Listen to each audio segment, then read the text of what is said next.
আজ আমরা জানব মিস্টার, মিসাস, মিস এই ধরনের সম্বোধনসূচক টাইটেলগুলো কখন কোথায় ব্যবহৃত হয়।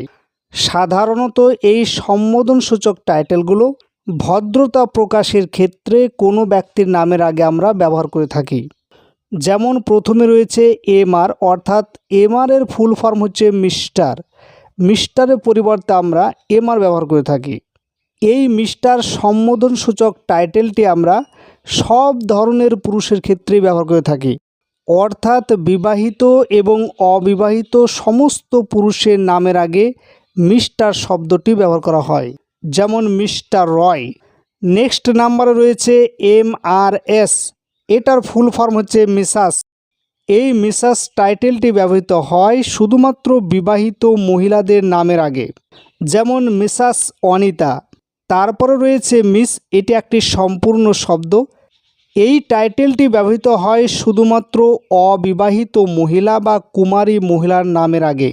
নেক্সট নাম্বার রয়েছে এমএসটি, অর্থাৎ মোসাম্মাত।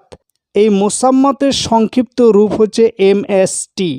এই টাইটেলটি ব্যবহৃত হয় মুসলিম মেয়েদের নামের ক্ষেত্রে, যেমন মোসাম্মাত সালমা পারভিন।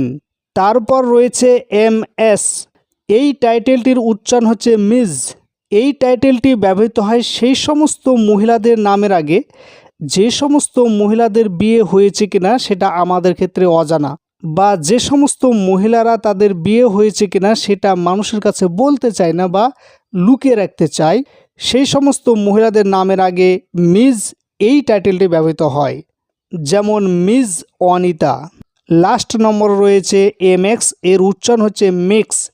এই টাইটেলটি ব্যবহৃত হয় সেই সমস্ত ব্যক্তিদের নামের আগে যারা পুরুষ নাকি মহিলা কোনোটাই বলতে চায় না, বা পুরুষ নাকি মহিলা কোনোটাই আমাদের কাছে জানা নেই, অর্থাৎ সেই ব্যক্তি মেল নাকি ফিমেল সেটা লুকিয়ে রাখতে চায়। এই ক্ষেত্রে আমরা মিক্স এই টাইটেলটি ব্যবহার করব।